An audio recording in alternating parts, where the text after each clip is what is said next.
Okay, so I've had my attention drawn to a maths competition, the Georg Mohr contest. So I thought I'd look at some old questions from that.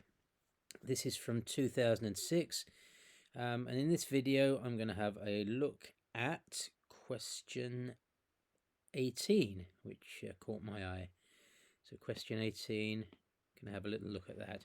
So it says the numbers x, y, and z are positive integers larger than 1, obeying x, y, z equals 190. What can be deduced from this?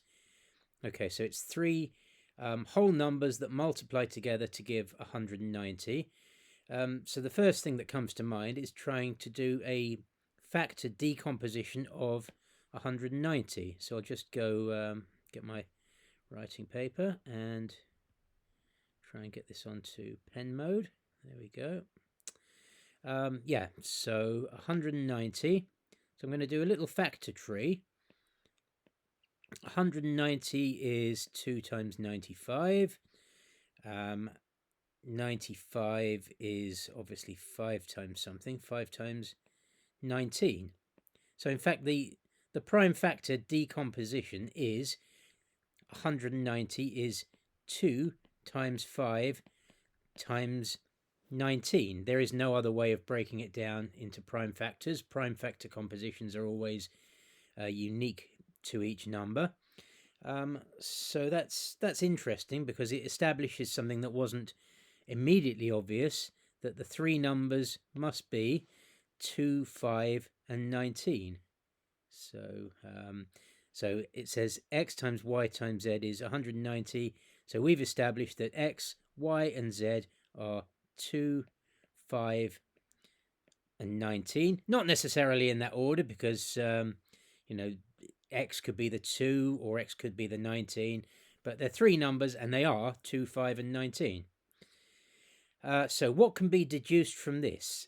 Number one, x is an even number. Well, x could be the 2, but equally well it could be the 5 or the 19. So it's not A. So we just eliminate that. Y is less than the square root of 190. Okay, well, y could be the 19. And 19 times 19 is, 361.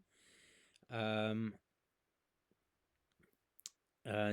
obviously that's more than the square. So the square root of 361 is more than the square root of 390.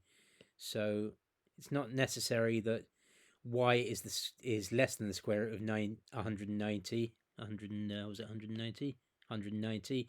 Because y could be the 19.